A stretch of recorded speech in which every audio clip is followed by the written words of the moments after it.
especially in Kampala. Just a few weeks back, we also saw 2 mobile money operators being killed by armed robbers. Apparently, they were in a motorcycle and they managed to escape.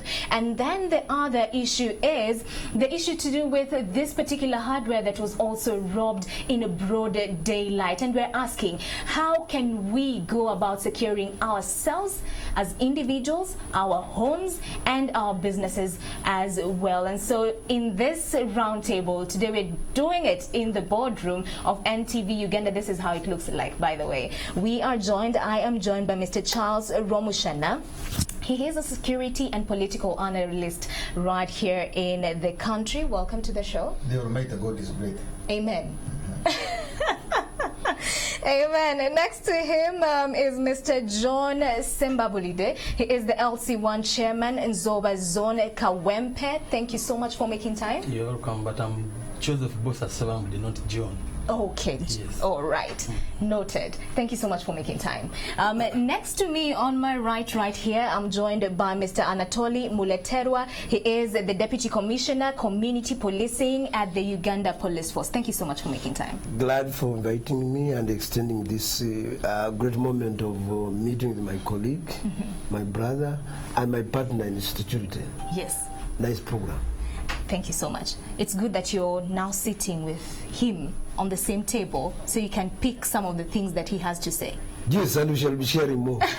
Yes. All right. How about I just drop the nutshell on you as we start off? What do you make of the past events that we've been seeing in terms of insecurity in the country, especially with a keen focus on Kampala, based on the 3 incidences that I've highlighted?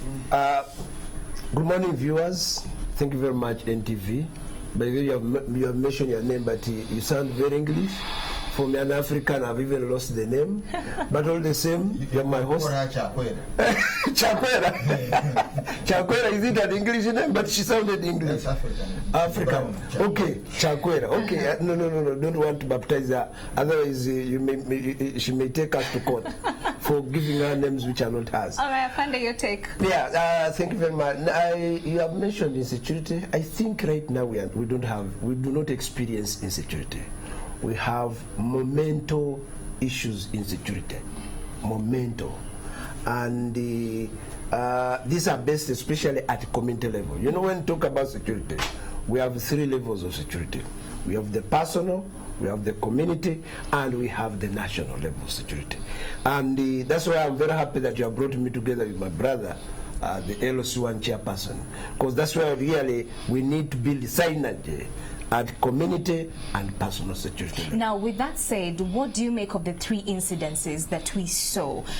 These are lives that were lost, especially, us talking about someone who is just from, engaging themselves in income-generating activity. We're talking about the mobile money agents who were shot dead. What do you make of this? That spells that there are gaps. There are gaps in our cooperation, in our coordination, and in our partnership between the key players, especially at community level and personal level, which we really need to invigorate to ensure that people are extremely conscious. You mentioned about 3 incidences. Yes. And all those incidences bring about issues of how information flow is very quick in thwarting some of these incidences. Any information that comes after an incident has happened, that is stern, that is useless information which cannot happen. Now, you've mentioned about the issue of the total incident. Yes. You realize that our security operative, especially flight squad, was quick because information flow was quick. Information was given prior to the operation. Yes, and that was a preventive approach.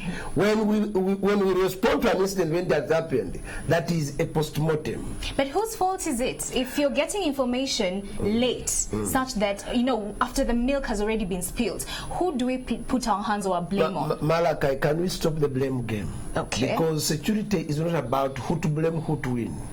After all, we are all key players in security. Let's look at our constitutional obligation, our other legal instrument obligations.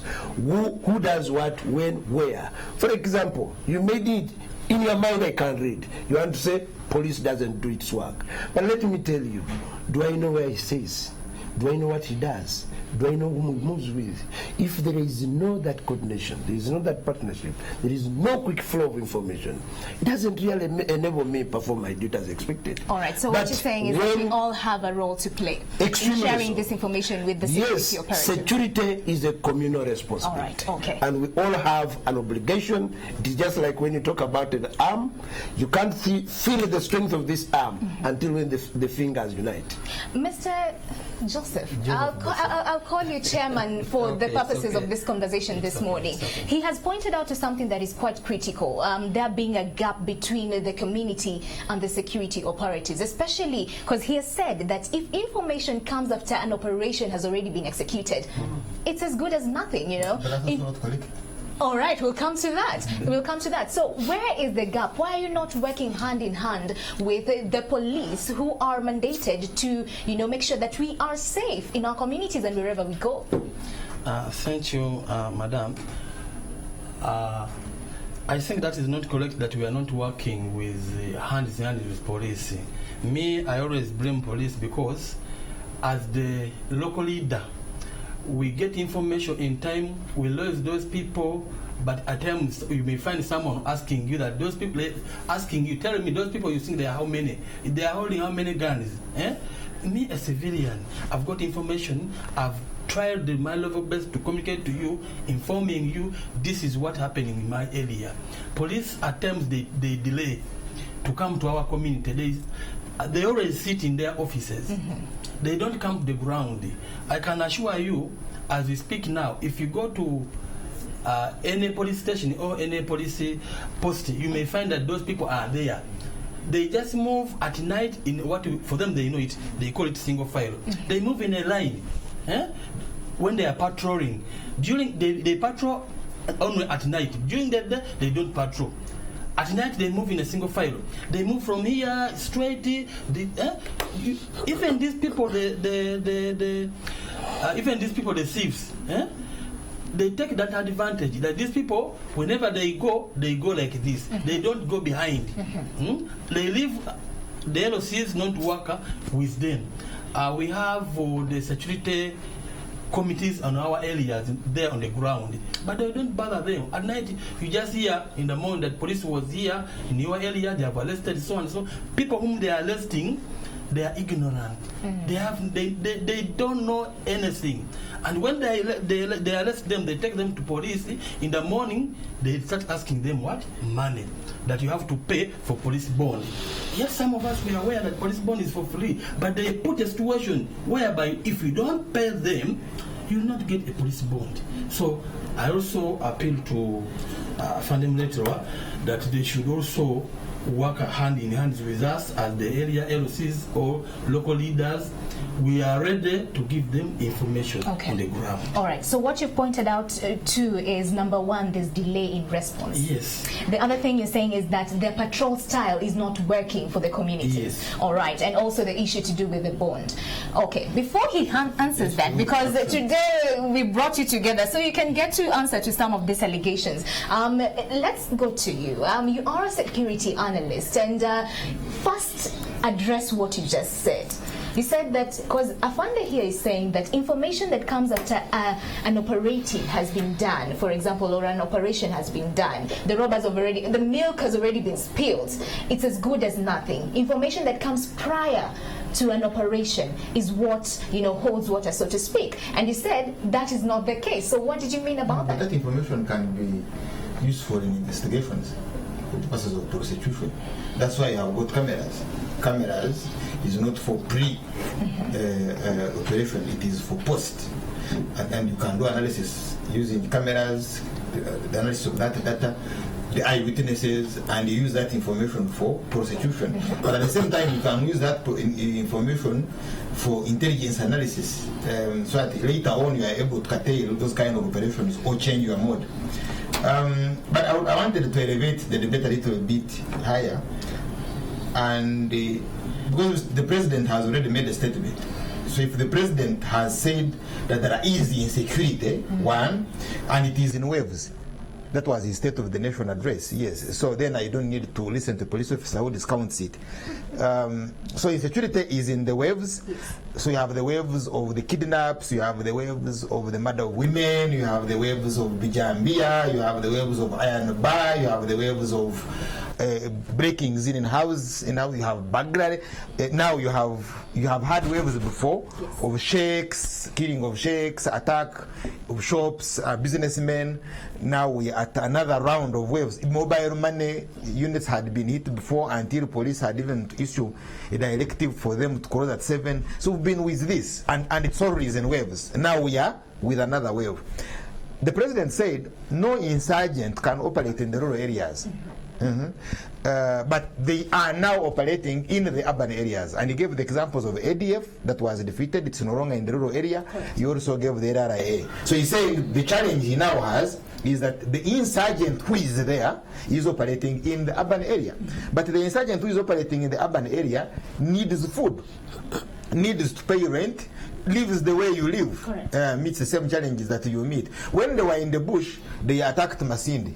You go and read the Mustard Seed as a book of authority. They attacked Masindi for money, guns and money, and they also attacked Kabari and picked money from the bank. So even NRA raided money.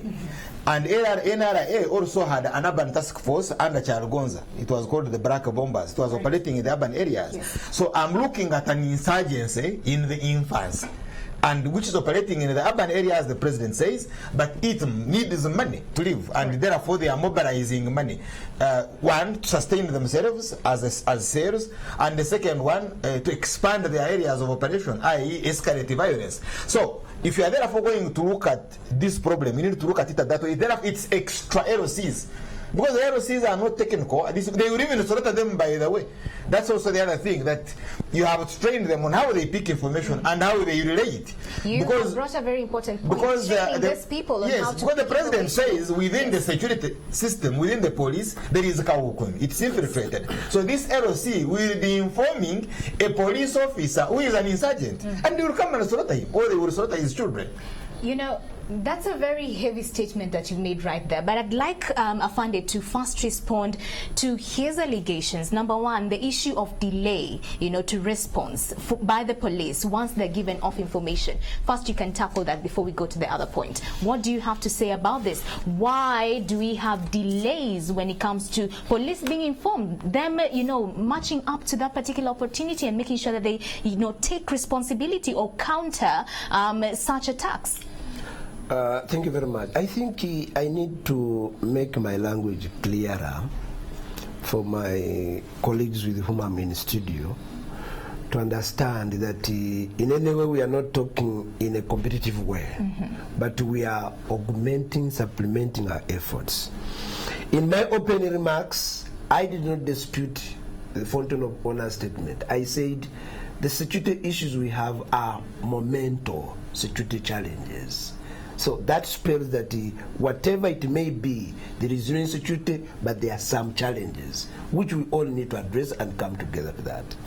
Two, investigation is extremely good, by the way, but you'll all agree with me that it is the most expensive, and therefore it always takes longer than using the preventive approach. What factors make investigations expensive? For example, when a scene of crime, when an incident has happened, from the time it has happened to the time the prosecution ends, it is very costly. It may take longer than when we emphasize on the preventive approaches. Preventive approaches, just like the English saying goes, prevention is better than cure. Why? Because it is quick. It addresses there and then the problem, and all those who are involved handle and tackle it all together. So our issue here is not to dispute that investigation is good, is not to dispute that intelligence gathering is good, but which is the quickest in addressing some of these issues? That's what I'm trying to emphasize here. As a person with a background of community policing, I need us to use the collaborative engagement approach in appreciating issues at hand, and therefore we all come together on board. Other than saying that it is police, it is what we all have a responsibility. But you see, delays, to come back to delays are a key factor to delaying I am coming to what my brother said. Yes, it is true that there are delays, but what are the circumstances that cause the delay? We all need to look at this. One, you realize that the response of this police person is thwarted by lack of transport at that particular moment. Two, the location of the area where it's supposed to go is not so clear. Three, even the person who is giving me information is not all that so open and sincere. And four, you know, when we talk about issues of partnership in security, it is good. My boss, the LOC1 chairperson, is here.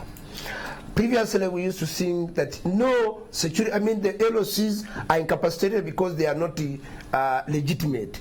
They are right now legitimate, and every council has the following: the LOC1 chairperson, the vice chairperson, the defense, the secretary, the general secretary, and all of that. What is the role of all of these? They have an obligation and a role to perform. Now, when you say that the defense or LOCs can easily be run down by the police because some of these policemen do ABC. You know, we have all we have all approaches on handling some of these issues. Right. What we need to do is, how do we build a robust community which can own security? And therefore, it becomes very easy for the police to respond as long as they know what they're supposed to do. You have talked about that robust, ecosystem that will, of course, assist the police in their functions.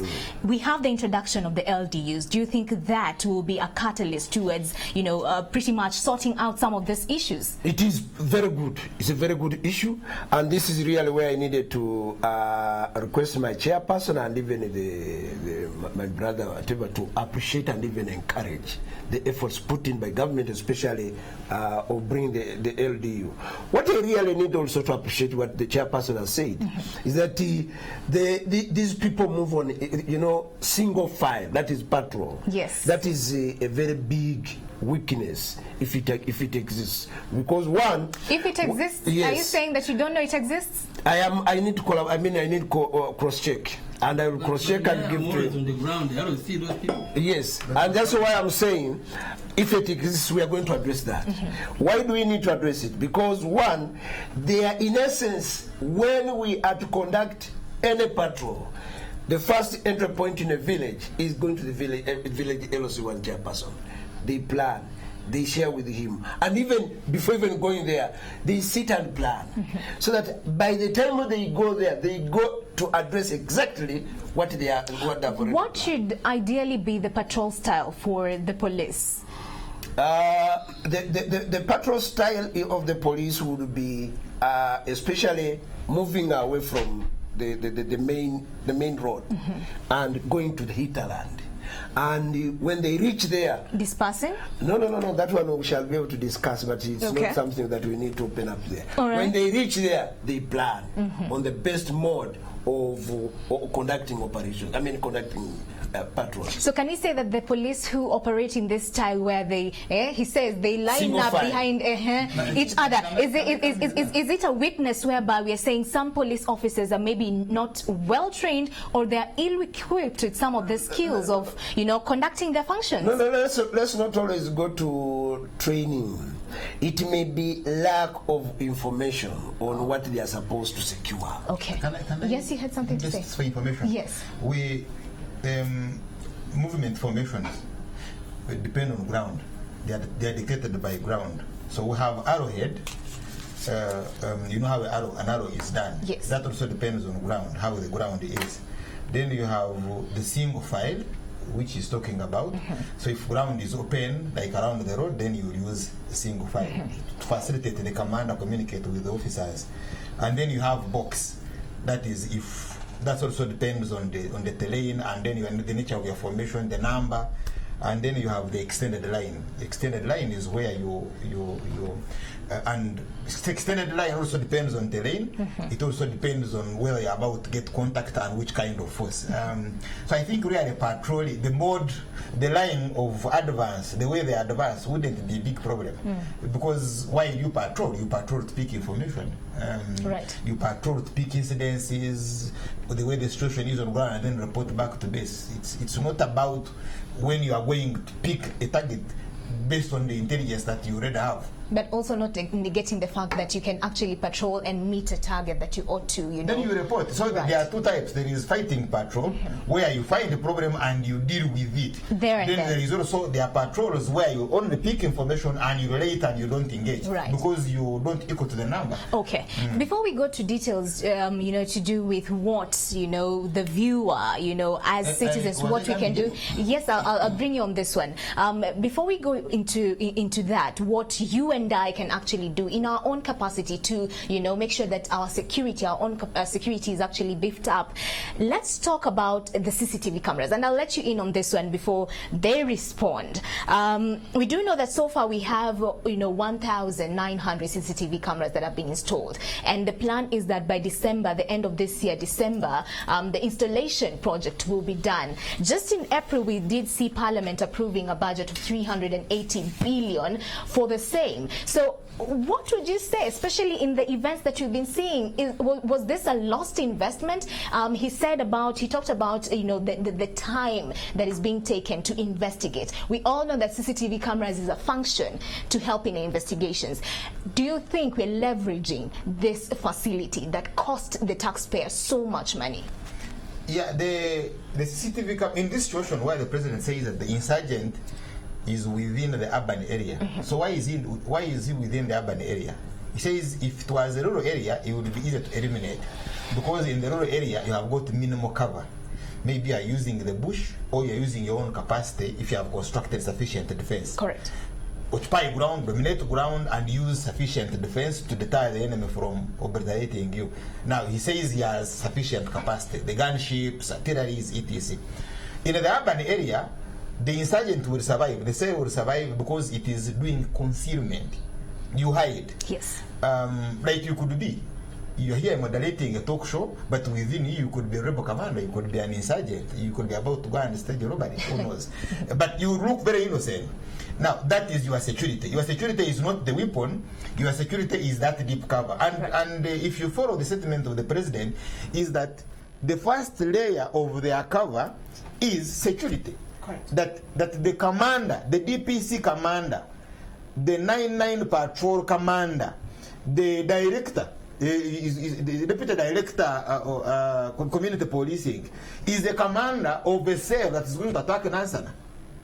So if you see him now, he has a legal cover. You can't arrest him because you won't even suspect he is. To break through, you must have intelligence. Now, CCTV cameras help in the sense that this cell where it is, before it assaults, it will have to have a base area, it will have to have a line of advance where it's going to pass to reach target. And the assumption is that those CCTV cameras deployed may peak. So if people tell you those who attacked here came on borders and they were hooded and the numbers are these, now you go and check in the various CCTV cameras, could they have passed where we have CCTV cameras? These CCTV camera systems has a weakness because one, the ones who are attacking people and killing people are part of those who installed them, so they know the mapping. Can you justify your allegation right now? The president's statement that the police is infiltrated and compromised. But are you saying that every incident that we yes? Can I repeat that? The president said the police is infiltrated and compromised. But do we generalize then every single robbery operation that we see? Ask him. Ask him. He's telling you, I cannot do anything. This police cannot do anything. Because not only is it infiltrated, it is compromised. It is, you have multiple organ failure. So, now, therefore, you have CCTVs. I want you to tell me anywhere where CCTVs have worked. In Nansana, they told you that they were covered by a truck. I even asked about Chibure's CCTV facing the swimming pool. I wanted to see how the kids walked into the swimming pool. You can't have. So there is nowhere the CCTV system has helped you. But where the CCTV system worked on the accident at that petrol station, they showed it to you.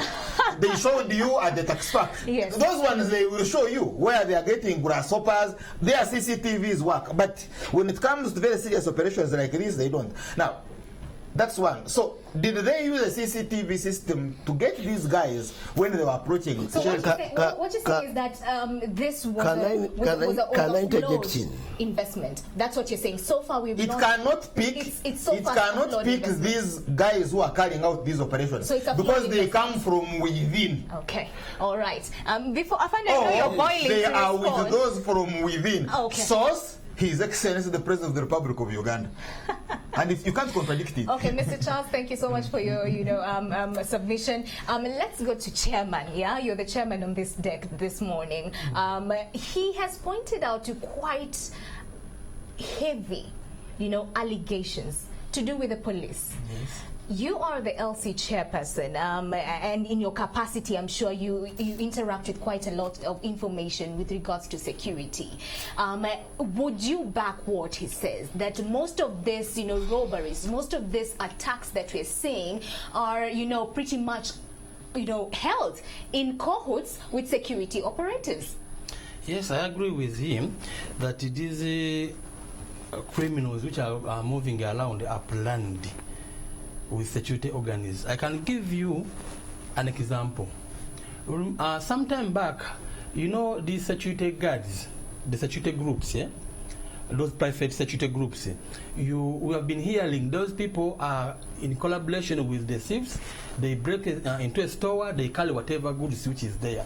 At the end of the day, you find that the security man has actually left there the gun.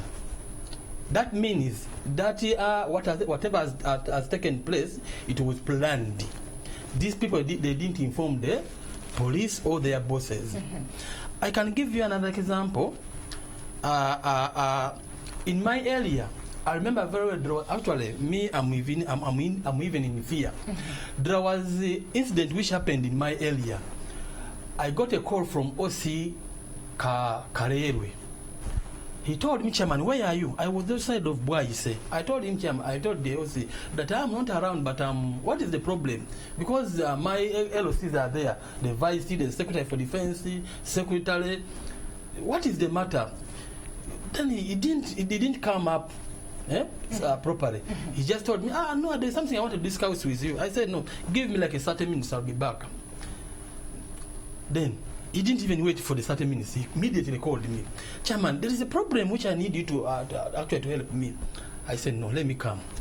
I decided to go to Kalere police station. I found him there with a lady.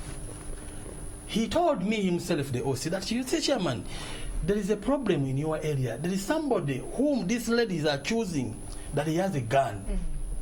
And this person, he has been lobbying people in Bwaise. There's another place they even talked about, which I've forgotten. So I told the OC that I asked him, what do you want from me? That we've tried all our level best to get this man, but this man, we have failed. He has refused. Whatever we are planning to do to get him, we have failed. So we want to use you as the area chairman. You can see how you can persuade that man to come to you, and we get him. We sat down on the table with him. I told him, okay, let me go back to my office, but get people to be around in civilian clothes. I called that man. When he saw my call, good enough, he picked. There's the way I deceived him, and he managed to come to my office. Immediately, the police came and got that man. And I'm sure that man, they managed to get the gun. He was using my police officer from which side? I've forgotten the place. But to my surprise, just like 2-3 weeks, the man came back to my office, threatening me. That, Chairman, how do you do this to me? All right, okay. I get the point. How do you do this to me? Right. Even the office of our Deputy RCC Kawempe is aware of that incident. That person came, he threatened me. I said, now, where do I go? I go to police? I go where? Another thing, this is what my friend said, that these people, they don't keep what we call secrets. Yeah? When you take information to them, it is very quick to them to release that information to the person they're supposed to arrest. Okay, all right. From the chairman. Yes. Yes, all right. Thank you so much, You know, Chairman, when I for your say these things submission. outside there, they say Romshan is making them up. Now we have witness. All right. Please come to your defense as we bring this No, to a wrap. there is no What is defense happening? here. What is happening to this unit that is mandated to protect us? No. Why are we saying, are we having, reports? And this is evidence that, you know what, it's true. What the president said, that the unit has been infiltrated by Kawu Komi. What's your defense? One thing I need to appreciate. For example, he even said, that's why I told you that when we desire to partner up, we can be able to fight and prevent some of In this case, he really did partner. Yes, It I am turned out coming to against that. him, all right? I am coming to that. What do you want to? You want to spill things which? So Just go ahead. Yeah. I appreciate his level of participation and his level of commitment. But before I even come to him, let me first of all respond to a few things which my brother Romshana talked about. You see, we all belong to organizations, and all organizations are bound by ethical conduct, professionalism, even their legal entities. But the individuals in those organizations may, in a way, desire to manipulate some of those ethical conduct, but not the organizations. I need here to appreciate, and this is what you had earlier on alluded to Mr. Lomshana, to cause the difference between individuals and the organization. The organization per se, the Uganda Police Force, is there not for me as Muleterwa, not for Lomshana, for all Ugandans, but the individuals who may desire to manipulate are those that we need to identify, and then we all work on. Because So do you they are agree? procedures. Yes. So do you agree there's need for the police force to be overhauled? Like an overhaul? No, you cannot. A cleanup? But it has always been done, and it is always A complete done. overhaul? No, you cannot overhaul the police. All right. You can identify those individuals. For example, we have a professional organization, a unit, which deals with those individuals. When we get evidence, remember, we are dealing with an organization which is evidence-based. All right. You cannot be able to prosecute somebody without evidence or even hearsay. I want really to appreciate Mr. Chairman's assertion. If it is true that we have some of those individuals, then we can be able to deal with them, and then they'll face the heat. All right. To what he has said, Yes. I really need to appreciate. He mentioned many good things, but for you picked what really incited you, and you are on for that. He really mentioned on the issue where the private security organizations have done their part, and somehow they have not yet fulfilled their role. It is true.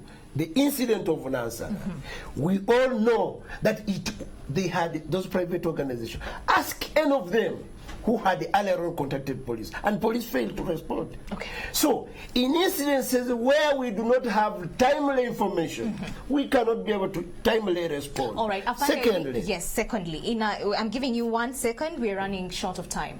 Why did you invite me when it was? Yes, you have 1 second, Afande. Okay, please. thank you very much. Yes. But after all, I must appreciate for the time and good gesture. Thank you. Now, secondly, in all of this, what we are doing, we all need security. Okay. Please, all of us who are here and those who are viewing us, we all need security. My greatest emphasis to all of you, let's leave the blame game. Let's work together. Let's fulfill our constitutional obligation. And let's desire to know that security is a communal good. All right. Okay. So what you're saying, as in a nutshell, is you're pointed to how we can also play a role. Is that let's work as a team. We also have a role to play as the citizens. All right. Thank you so much, Afande. Yes. Your last remarks. How can we go about securing our own security?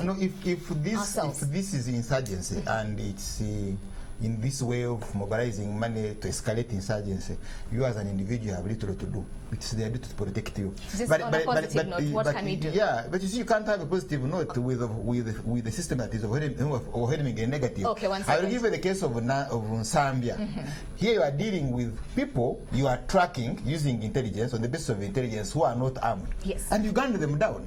So how will you get information?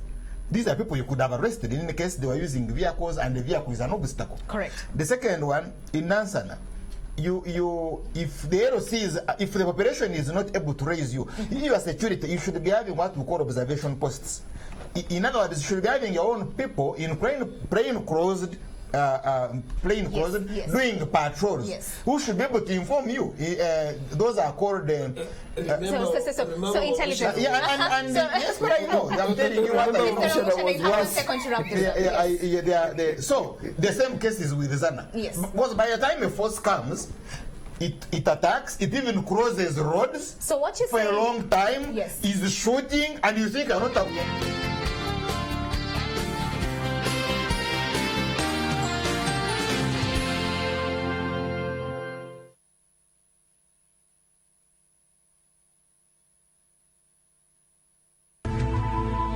NTV, turning on your world.